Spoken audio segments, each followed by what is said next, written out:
টাকা পাচার এই সরকারের বড় একটা সমস্যা। টাকা পাচার ঠেকানো যাচ্ছে না।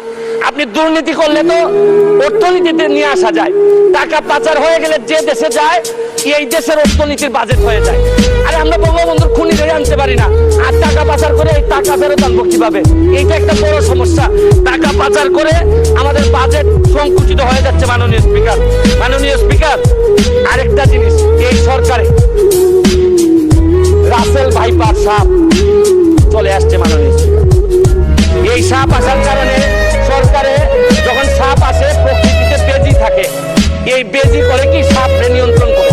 কিন্তু এই সরকারে দেখা যাচ্ছে বিভিন্ন জায়গায় রাসেল ভাইপার আছে, কিন্তু বেজি ওই পরিমাণ নাই যে সাপকে ধরবে। মাননীয় স্পিকার, আপনি দেখেন এই আমাদের প্রতিষ্ঠানগুলো কত দুর্বল হয়ে গেছে। আমাদের প্রতিষ্ঠান একজন ভদ্রলোককে দুদক ধরতে পারে না, একজন ভদ্রলোককে এনবিআর ধরতে পারে নাই, বাংলাদেশ ফাইন্যান্সিয়াল ইন্টেলিজেন্স ইউনিট ধরতে পারে নাই। আর এনবিআর এর মতিউর রহমানকে ধরলে একটা ছাগল ছাড়াই এই লোকটা তো আপনি আনতেই পারছেন না। বেনজির কাণ্ড, মাননীয় সাবেক আইজিপি, উনি এত বড় হয়ে গেলেন মন্ত্রণালয় জানলো না, মাননীয় স্বরাষ্ট্রমন্ত্রী জানলেন না। এই বাচ্চাটা এত বড় হয়ে গেল, আর কিছুদিন সুযোগ পাইলে পুরো গোপালগঞ্জ কিনে ফেলতেন এই বেনজির সাহেব।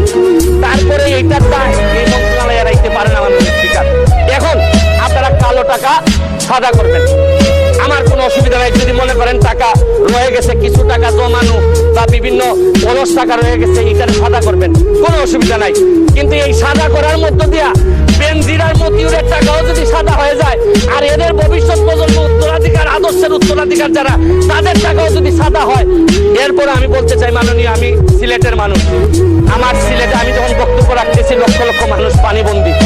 আমি আপনার মাধ্যমে মাননীয় প্রধানমন্ত্রীর কাছে দাবি রাখতে চাই, একটা হাইড্রোলজিক্যাল একটা রিসার্চ করেন।